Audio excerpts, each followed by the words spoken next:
In Central America, the devastation from Hurricane Iota is even worse than it was after Eta. The storms hit essentially the same spot 2 weeks apart. This video shows rescues underway in Honduras.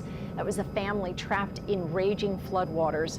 Leaders in nearby Nicaragua have raised their death toll to 16. One landslide reportedly took out 5 homes, and rescuers are now searching for survivors there.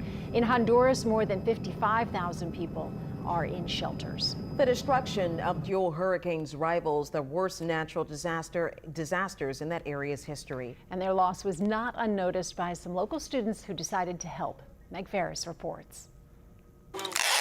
Our story on one man collecting donations for Honduran hurricane victims inspired an entire student body.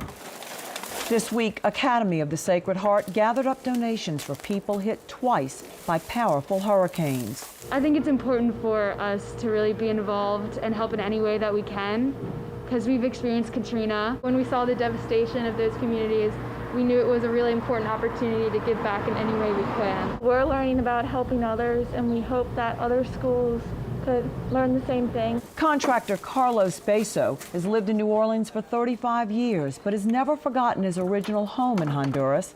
Donations will bypass the Honduran government and be directly shipped to schools and people with nothing. People don't trust the government, so they don't want to ship the stuff to the government. So he wears an American flag saying the U.S. government responds in disasters, but Hondurans don't have the same outreach. America be open the heart so wide to help my people. One bottle of water for one of these kids in Honduras is amazing. It's a big thing. Meg Ferris, Eyewitness News. And if you'd like to help out with this effort, call 504-258-3641 and your donations will be picked up.